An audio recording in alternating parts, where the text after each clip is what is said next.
Okay. Never mind. What?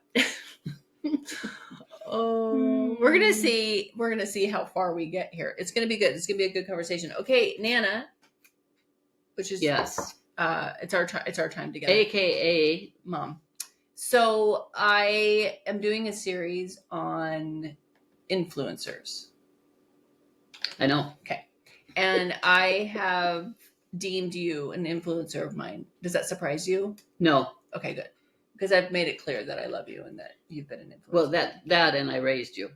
And It's pretty true. much that's an influencer. Yeah, we did it. I'm not calling it good influencers. Serious, I'm just joking. Yes, you're very much an influence. Well, what I'm of saying, mine. though, with that is that we are influencers. We are influencing the people around us. We are choosing whether it's a positive or a negative. Right. Influence. Everything we do has an influence. And on as people. your parent, I feel confident that I had some influence over your life. Or it was positive. Well, negative too. Well, okay. Well, we can talk about that. Yes, yeah. Just saying. But first, let me tell you how much I love you. Okay. See, this is when I get uncomfortable. I know. She doesn't like this. She doesn't like it, guys. And you're going to just get to listen in on a conversation with my mother and I as we talk about this. I think it should be known she's very focused. She can multitask. And she also, I mean, I think it's safe to say probably have some form of ADD or something, right? Where you don't like to, yeah. And so I think that she's looking at fabrics right now while we talk. So you're getting like a real conversation with my mom and I sitting having coffee. She had me, first of all, I'm trying this tea from Tazo. She recommended it. Enough about you. We'll get back to you.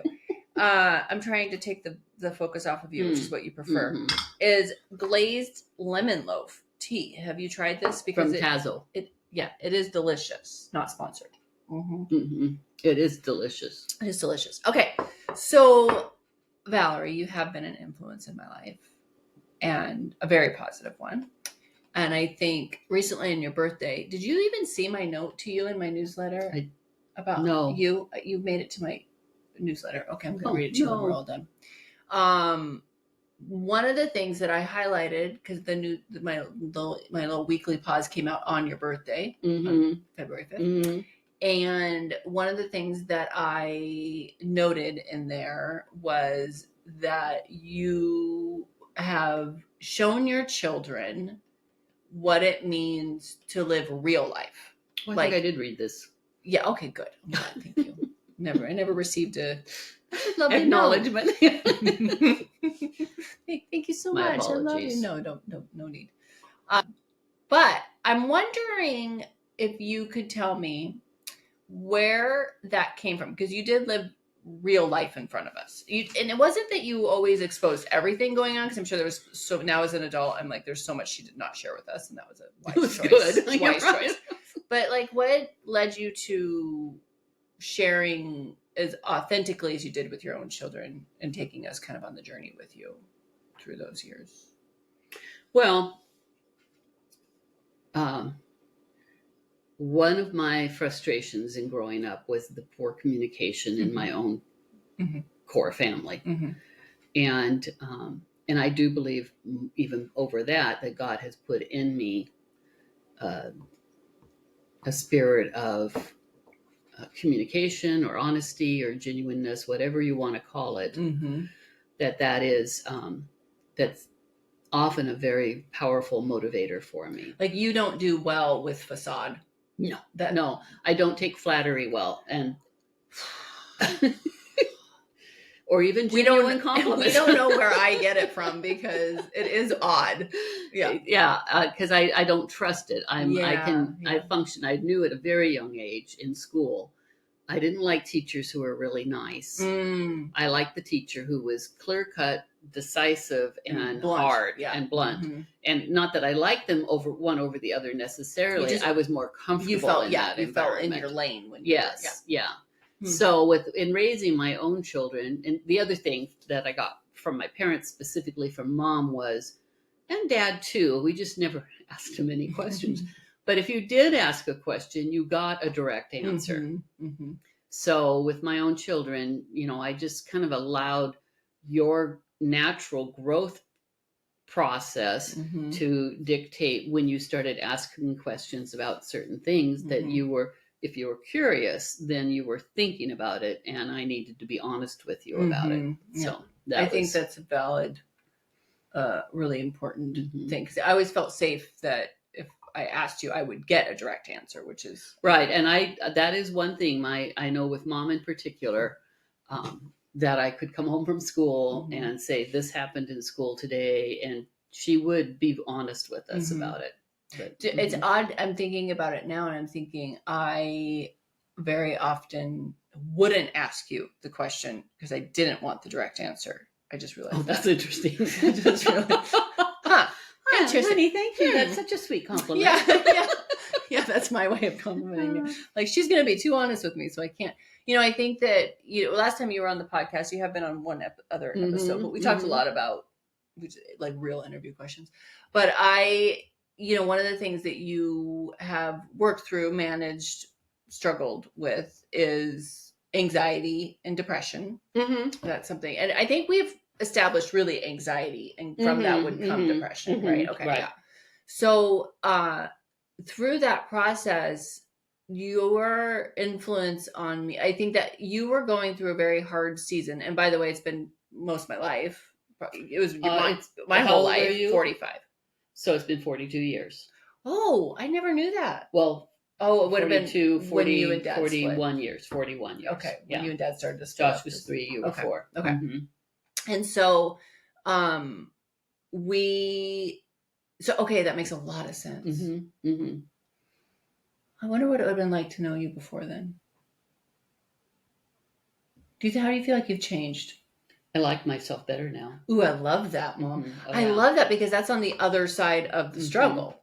Oh my gosh. That's really, that makes me happy. Yeah. I love you. And I was emotionally young. Immature might be a better way to say it. And I had, as I said, this idea of honesty and genuine living is deep in me, and I didn't know that. Right, it's like a gift from God that He's given you, but my poor husband, didn't understand it. I don't think you did either, right? He anyway. I don't need to go down that trail too far. I just know when I finally broke down and went for some counseling. That was the first thing the counselor said to me is, Valerie, you're far too honest. Oh, that's really interesting. Yes, I thought it was fascinating. Well, you just put it out there, he said. And I said, well, I'm paying you a certain amount of money. I want to get the most out of it. Right. Isn't that what I'm supposed to do here? You want me to it's still today, his face and what he said to me in that moment, I thought, this isn't normal. So it's like, oh, that's really interesting. So it's almost like you're going too deep too fast. Yes. Yeah. Yes. And the people aren't ready to go there with you. Often. Yes. Okay. Yes. Yeah. And that's a struggle. So, but that's not really your issue. I mean, I think it is because I've had to learn how to buffer that. Oh, that's good. Yeah. Yes. Yeah. That's good. But I've never understood the stories from years gone by where men thought they were in charge, but it was the woman who was controlling the situation. Right. That makes sense. And that still bothers me, this idea that she's manipulating him to do the right thing. Now, yes, she's getting him to do the right thing, but I don't like manipulation. Yeah. You like honesty. Yes. Forthrightness. Yeah. Okay. So as far as, I want to talk to those who struggle with anxiety, because I think that I had an episode a while back with another gal who we talked about anxiety, and it's still my most listened to episode ever. Oh, interesting. Good. Which leads me to think there's a lot of anxiety in America. Okay. Thank you. Yeah. Right. So what would be your advice? Well, first of all, do you feel comfortable describing your anxiety? Like, what are the indicators for you, the symptoms? Like, how do you know you're in a moment or in a pattern that is unhealthy? Your daughter knows. Well, I'm happy to say that the frequency of my being controlled by my anxiety is minimalized. Right. I've had a lot of counseling. The Lord has done such wonderful things. It just sets me back sometimes. I just have to stop and thank him for it. And then I also do take an anxiety that's medication. Important to note. Mm-hmm. Yes. How's your new one going? It seems to be going really well. Good. Yeah. Good.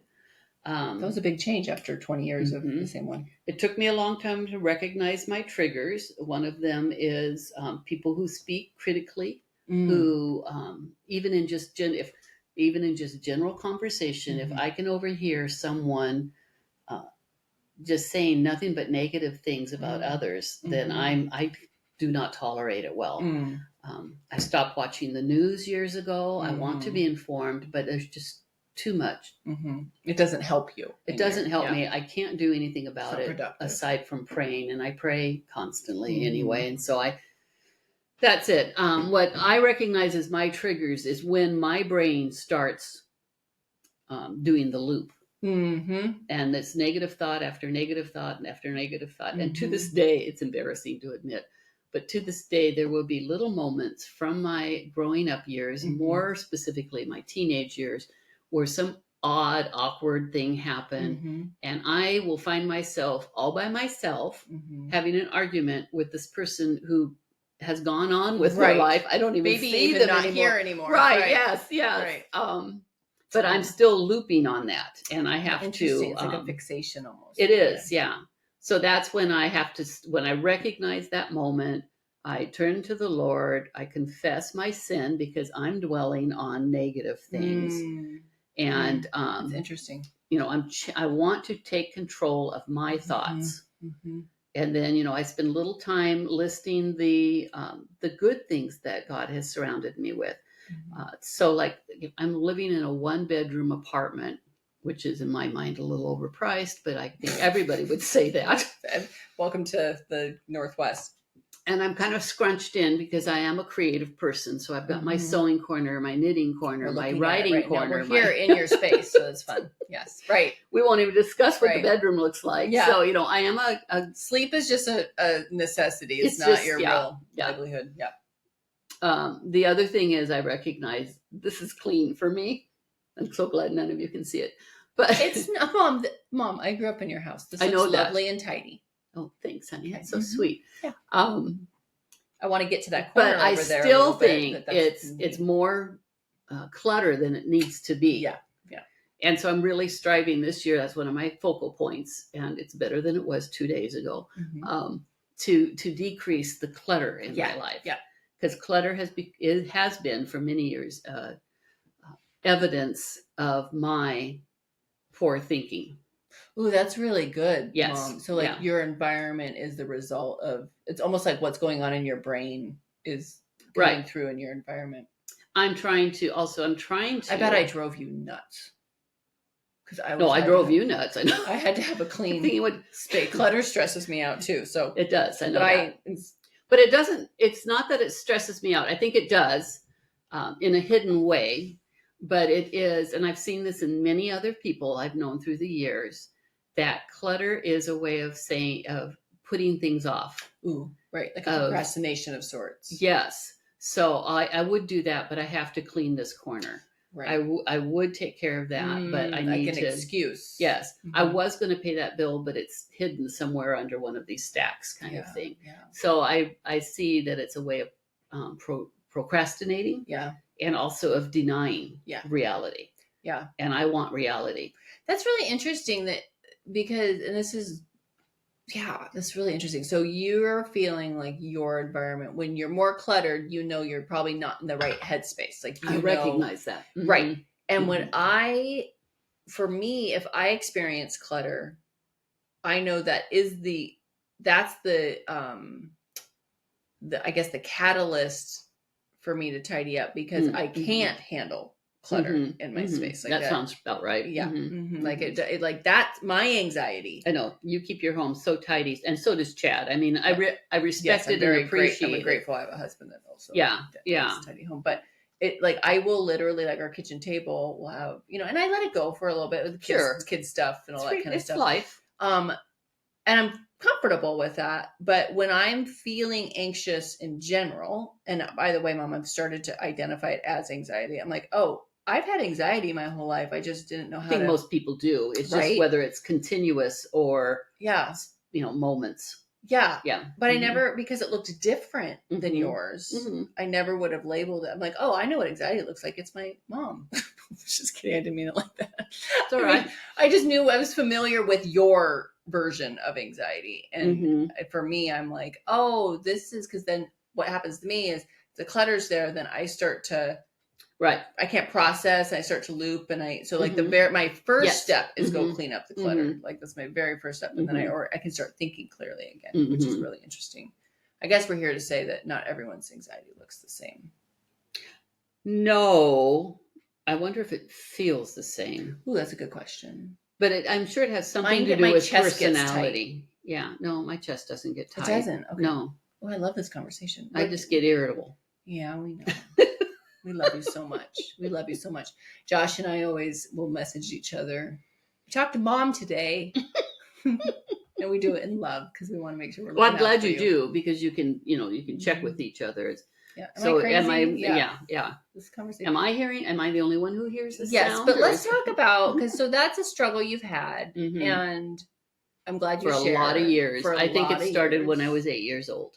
Oh, okay. And it Mhm. came out after the divorce is what really happened. It was for you. amplified. It was magnified Right. after Because the you separation. didn't have coping mechanisms and tools in Right. place. Mm-mm, mm-mm. So what I've witnessed in your life is, I was raised in the church. We were believers. I accepted Jesus at a very young age. Mhm. So were you. Mhm. You were raised also Mhm. to know God. I do like to clarify at this point, when that comes up, that Mhm. I've received a lot of complimentary feedback that I got up while you guys, that on every Sunday we would get up and go to church.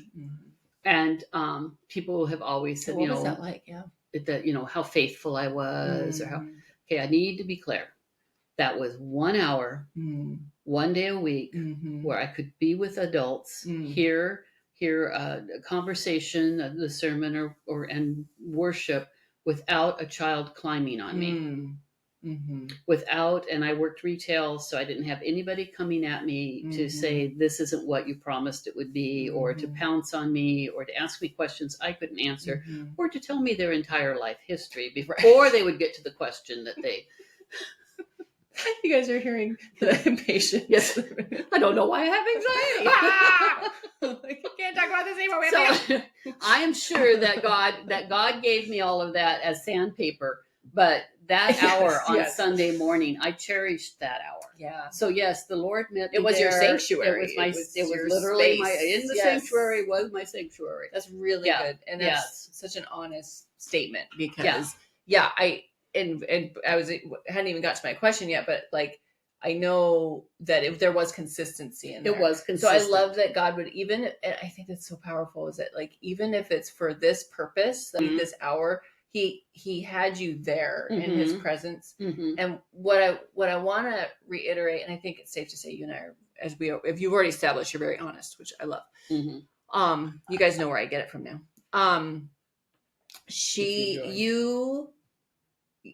Those years, it wasn't like we had it all together. No, heavens no. Right.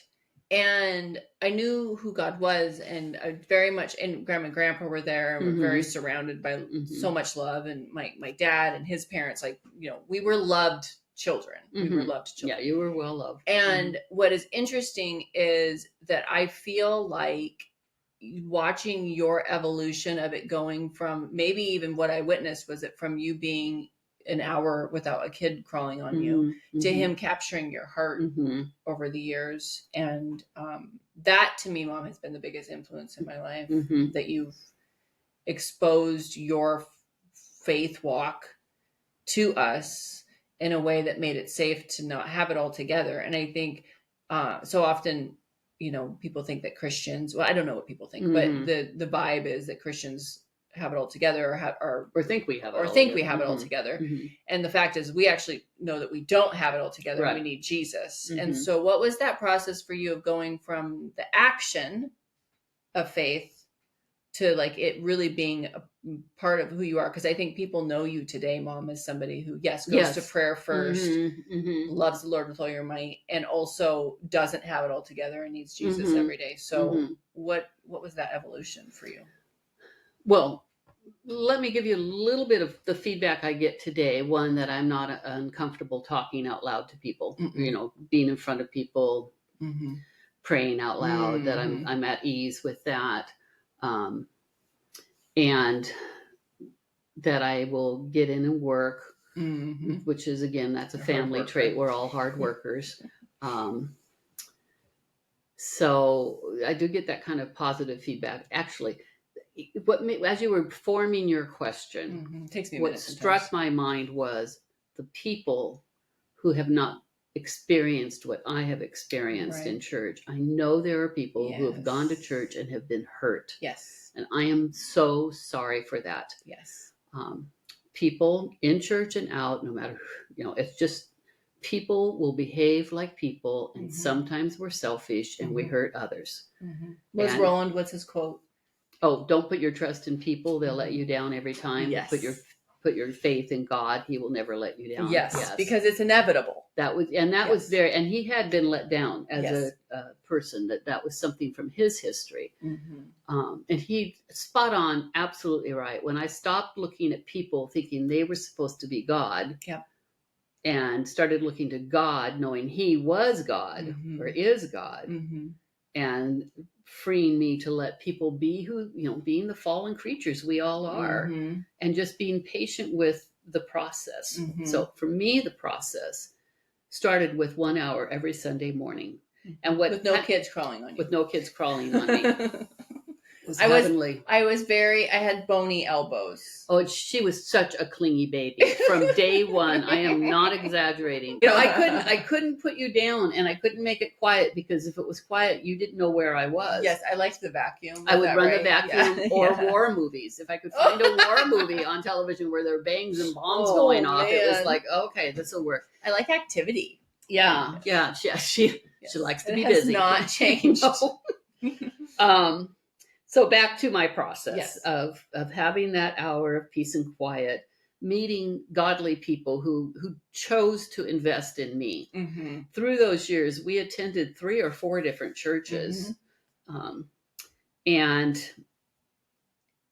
so I met different people in different churches who were all Christian. We're all godly, sweet, kind, investing people who reached out and blessed me and cared for me and for my children. So that's what my experience has been. And if you're not experiencing that in a church, then find another church. That's a great piece of advice. It's like if you don't like your doctor, find another doctor. Yes, it's perfectly reasonable. That's right.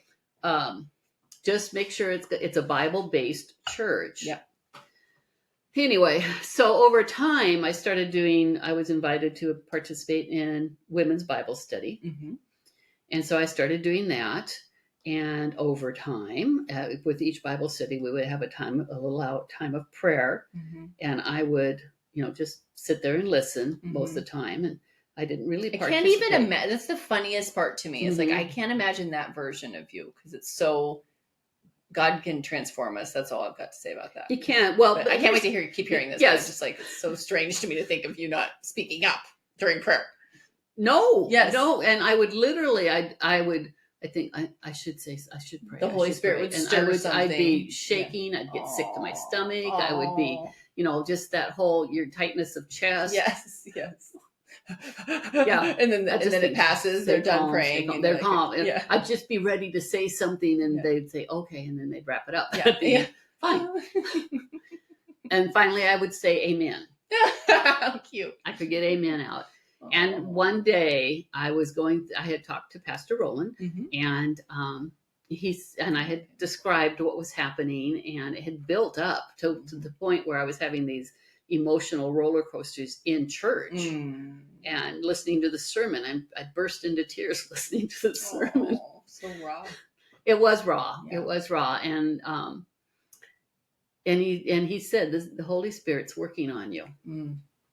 and you need to give in to him, or this is not going to stop. He's not going to go away. He's not going to go away. Yeah, I love that. So finally I started praying small little prayers, and the fun part of it is where the Spirit of the Lord, there is freedom. And the more I walked in that spirit of, I'm not just showing off that I can pray, which is of course what I'd been trained that I shouldn't be praying, because I wasn't a pastor. I wasn't an educated believer. I wasn't a kind person. I wasn't, I had irritability syndrome. Yes. Not irritable bowel syndrome. No, irritability syndrome.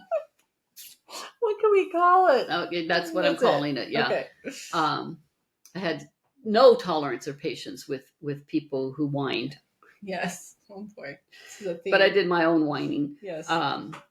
Anyway, all of that was taken away from me, and instead I now have this spirit that is confident.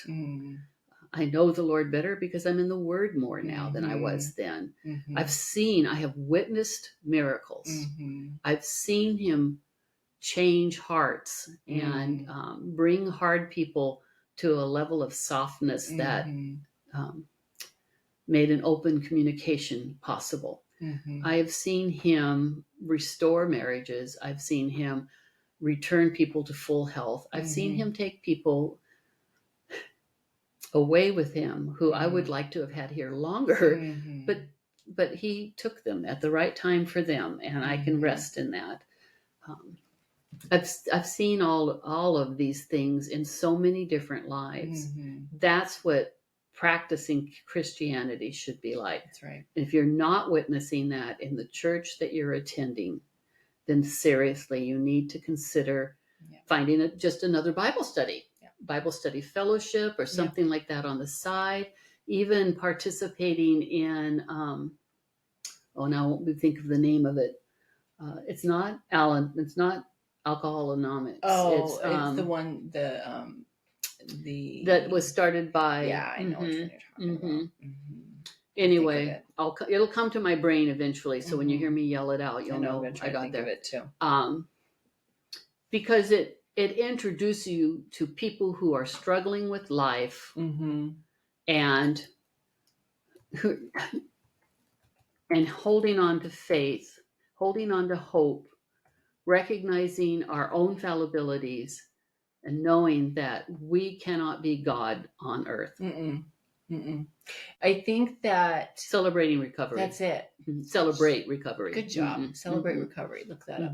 I think what we're saying is the power of fellowship with people that can encourage you and lift you up and change you and level you up in your faith. And it shouldn't be about condemnation or guilt or shame. Those are the feelings that are straight from the enemy. But if you're feeling encouraged, safe, lifted up, and not comfortable, but challenged in a healthy way, then you're in the right place, I think. So you need to be learning the Word, interacting with people who will spur you on to that. Also, through the years, our church has had some wonderful women's retreats. And then my sister's church, she's out of Yakima, and I've gone to a couple of her retreats, and they have been very impactful in my life. Yes. So you can step away from the world, which goes back to that 1 hour. Step away from the world for the weekend. And I like to go to my sister's retreat because I've got... No one knows you. No one knows me. Yeah. They're not asking me to help. I don't feel any kind of... I have to share a funny thing. So I do a questionnaire before these. Yes, you do. Yes. And one of the... guys, it's just basic data. So I can I got the vibe for what we're going to talk about. And one of the questions I ask is where we can contact them, handles or whatnot. And my mom's answer was, I don't want to be found. I don't want to be found. So you're not going to get to contact. If you need to contact her, you'll do it. What made me laugh was I am on Instagram, Facebook, LinkedIn. You're on. I'm using air quotes. You're on. In fact, the other day you sent me an Instagram reel, and I was like, "Is she on Instagram? What's happening right now?" I have access to it. Yes, and I do when you want to. Yes, yeah. I like to reach out, but I don't want. Set. I think that's part of it. Is when I have for many years allowed others to set the boundaries, and that is not healthy for me. No, and you know about yourself too. Your personality type is as such. We've talked about this so much. Is that like TV?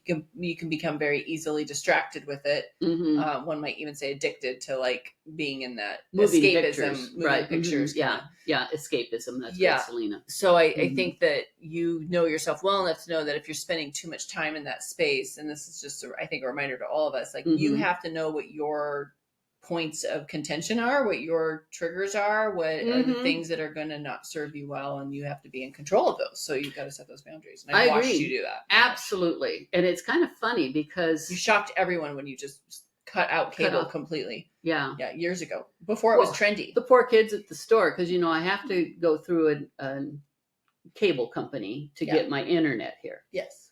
So we went to the store, and I explained, all I want is internet. They don't know what you're talking about. No. And when all was said and done, they handed me this bag with a bunch of equipment in it. I don't want this. A television box and all that kind of stuff. I said, I don't have a televition. Well, why don't you just take it anyway? And I thought, okay, we don't know what to do with people. They don't. And I'm actually looking at stuff going, I wonder if I could find something different that's just internet. Yeah, we'll talk about it. I have an idea. Okay, great. Well, I love, so who's been an influence in your life? Oh, influences in my life. I've had so many good influencers. You guys should have just seen her just now. I wish you could have. She just lit up just now. Yeah. My parents, of course, influenced me. So you parents out there, you are influencing your children. Yes. In ways you can't even imagine. Yes. Watch it. I surprised my parents. We'll do another podcast to this day on all my grievances, Mom. And another thing. Yeah. My sister, she's a year older. Yes. As girls, we did not play well with each other. But now as adults, she's like one of my dear friends. Yeah. My dear friend Debbie, and Debbie. I have two Debbies that spell their name Debbie uniquely different than the rest of the world. Yeah. So Debbie and Debbie. You know who you are. Yes, you do. You know who you are. Mr. Cameron from high school. Oh, I like that. Yes. Was he your woodshop teacher? No, Mr. Cameron was my history teacher. History teacher? Yes. Oh, I don't think I knew that. We had requested a class that specifically focused on, specifically focused on World War II. Oh. And he took that on, and it was a really good class. I don't think I knew that. Oh, that's very cool. He was really a wonderful. Mr. Lervik also was another history teacher. So I think they ignited in me the desire, the thirst for history. And I have to say, still to this day, I can't hardly read anything without thinking, oh, that's where that came from. This is how we got to where we are. And it's so subtle that Finn has such a love for it. Yes. That you two can find that common ground. Yes. And if I could put a little pitch out there's a book out called Fever in the Heartland. Okay. And it is about the United States in the 20s, specifically Illinois. She's getting her phone up, guys. I want to give the author's name too. It won't take me much time to come to it. Okay, good. She's going straight to it. Her Audible might play here. No, it won't do that. I'm not going to turn it on that way. Library. Anyway, it's terrifying. Oh, because why would anyone want to read it? It's such a well-written book. It's based on court and newspaper accounts of events that happened involving the Ku Klux Klan in Illinois, which I thought, Illinois? And then I had to chuckle because I thought... Is it Illinois or Indiana. Oh, Indiana. Okay. Yeah, one of those ones. Okay. The book will tell you. Because do you remember in Blues Brothers? Yes. And they talk about the Illinois Nazis? No, I don't remember that. Oh, it's just a little quick joke in there. Well, let me tell you, it's not a joke. Okay. So anyway, I so strongly recommend this book. It's a fast read. It is, as I say, it is a historically accurate book. Okay, it's by Timothy Egan. Okay. Egan. Okay. If you want to be What's challenged, it called? What? A Fever in the Heartland. Okay. All right. Thank you for that. And I'm promoting it because it did give me a little different little insight. We love that. What? So your teachers? My teachers, different ones through the years, but I could name so many people. You know, the Paises. Oh yeah, yes, absolutely. Roland, of course. Yes, Roland, yes, and Dottie. Oh yeah, the Spurlings. Yes. Yeah. Just and then little points. That's kind of fun. There was or my husband at the time worked for a man. He and his wife his wife and specifically, made a point of taking me out to lunch, made a point of praying for me, of just being a sister walking through that process or through those days in that. And that has, that kind of grace and sweetness. I've had, and you do that for other people too, which is a beautiful thing. Right. You remember that for yourself. I love that. The impact. And, I don't care if people remember me or not. Right. If they come up with my name, that is not the issue. I just want to be available, that they will be, they'll see encouraged to a level up, because in those times of trauma and fear, and the awareness that you are not enough, you can't fix any of this, even though you've tried. That awareness, you need somebody to come alongside and say, this is this moment. Tomorrow will be a new moment, and you get to move on and keep striving toward the better in life. And that's what I want to encourage people to do. Yeah, I love it. Okay, my questions for you. What are you feeding your mind with right now? Is it that book or something else? Well, I have to be honest with you. I've really been enjoying murder mysteries lately. Okay, let's not feed Mom. We've talked about this. That's not feeding your mind. If you have not read the Thursday Murder Club, you must read those books. Do you remember? I was thinking just the other day. Do you remember that you and me and Josh, all three of us, would read the Cat Who books? Yes. Oh, yes. I've forgotten about that. And I thought, I wonder if Finn and Cole would like those at this stage. They were so fun. There's such a fun. Yeah. And I guess, and I particularly like the British murder stories. Of course you do. And she loves listening. You like listening to it on Audible. I do like it on Audible, but I like to read it too. Just recently, though, I reread for the umpteenth time Little Women. Oh. And it is such an impacting book. I don't think I've ever read it. I have such admiration for Louisa May Alcott. She lived in the same community as Thoreau and the poet Walt Whitman. And her father, it's basically a biography, a personal writing of her own life, but she's named people differently, including herself. And I just the bits of wisdom that she slides in there, and the positive. I mean, it was in the midst of the Civil War. It's kind of the core of that whole thing. Yeah. But she's addressing the life at home. Yeah. And I would encourage anyone to read those books, because it captures a period of time in America. She's writing it from personal experience. So I feel confident it's not being over glamorized. Right. It came from her, from a person. These are events in one way or another that brought her to write this book. Yeah. And then of course she has other books. What was the one I read not too long ago by her? And I thought, I had no idea she'd written that many. This kind of, it was a different kind of book. Yeah. It wasn't a storybook. It was a, So I thoroughly enjoyed that. I love Louis L'Amour books. I know you do. Because he makes men. In particular, I like to listen to David Strathairn read them. Okay. I thought, what is it about this? I thought, I'm a single gal. I have been for 41 years now. We've touched on that. And it's just nice to have a man's voice around. Yes, I love And that's such a lovely voice. Yes. Yes. And if I dream of him knocking on my door one day, that's my issue. Well, I'm not looking for that. Okay. What brings you joy?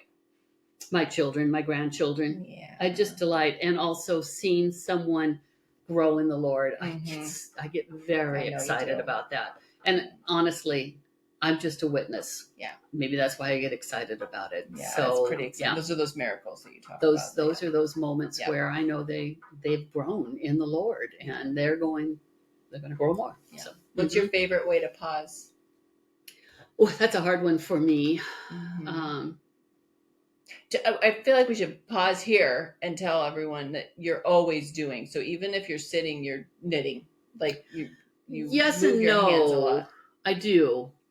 You have to be busy. I have to be honest. I don't know how to pause myself well. Mm-hmm. So one of the things. That's why God gave me you. Yeah, you're teaching me. Yeah, something like that. I do know this is something we've worked on. Chaos out of order together. Yeah. Oh my gosh. Order out of chaos, if you're wondering.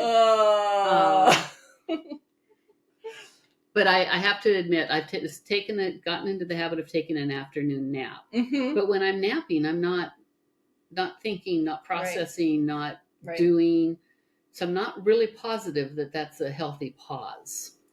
I think it's okay. I get really tired about 2:00, and I can't think. I'm not. I think you're better on the other side of it, and that's to me one of the indicators of a healthy pause is that you wake up refreshed, typically, and kind of get your second wind. I think we all have different circadian rhythms, and I don't think there's anything wrong with that if that's yours. I don't think that's something to. Well, I never used to nap as a child. That just was like maybe torture you're to me. Making up for lost time. Maybe I love to go for walks in the woods. Yes, I do love the woods. You do. I know. Or along some body of water, the sea, the sound, the river, lake, whatever. What advice would you give yourself if you could go back in time? But you get to pick what age you're going back in time to. Wow. I know. It's a hard one.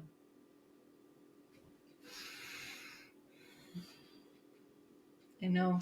Yeah, I remember telling you kids pretty much right around middle school age, when we all are so awkward and bizarre, to watch the people around you and seeing that the ones that others are drawn to are kind of quirky and odd and not necessarily the same as the rest. You don't have to try to be the same as other people, because I can't. I'm not. Yeah. And we love you for it, Nana. Crazy Nana. That, and then also I can clearly recall at our, I think, 10-year reunion after high school, that people knew me and said hello and greeted me like we were old friends. And I don't recall in high school ever thinking that anyone was my friend. I mean, I have 2 or 3 close friends.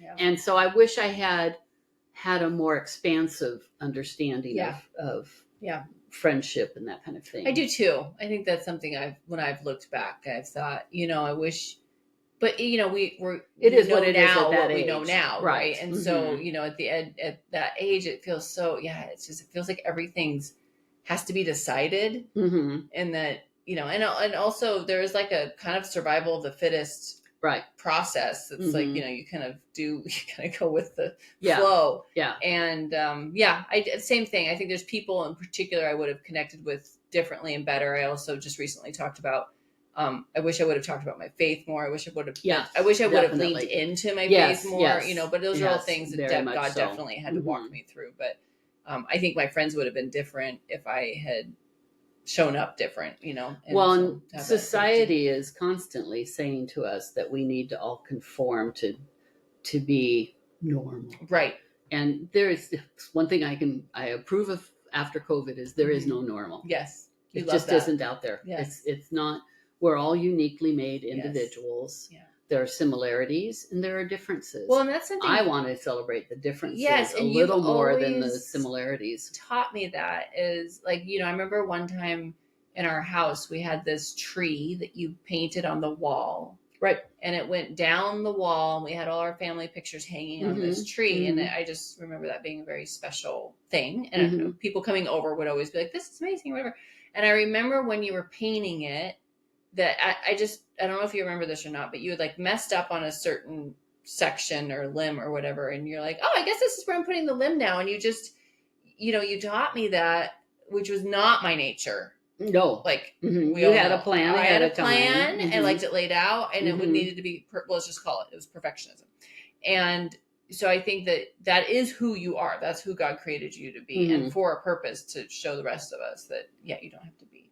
Well, if you think about it, God, all these trees around us, they don't match. No, I mean, none of the, a pine tree is a pine tree, and a cedar tree is a cedar tree, but there's two cedar trees I'm looking at right there, and they're two quite different from each other. Yes. So there's nothing wrong with that. That's actually how it's made. That's how it's made, right? Okay, what product last question, what product can you not live without? Oh, golly. It could be anything. Product. So a man made something. Yes. It could be, I love you, Mom. You guys should play games with my mom. It's like, I need specifics. Or random. My brain jumps around so much. My question's not even good enough. What's a favorite product you can't live without? Like, what do you I don't think there's any man-made product that I can't live without. Oh, that's very sweet. There's got to be something. I do feel that it is required of me to have clothing. Okay, you're being very literal. Like, is there a lotion or something that helps you each day, or like I use the glazed lemon loaf tea? No, I like Burt's Bees. Oh, there you go. Balm. There we go. She just pulled it out of her pocket. It's good, especially this time of year. And I'm very aware of this dry skin over here. It looks terrible on me. I know. And I've been not wearing makeup for lots of years now because it wasn't necessary. I had such lovely skin. You do have lovely skin. Well, it's drying out. Well, Mom, and it's not so lovely anymore. I hate to break it to you. You're as we age. 45. So do the math.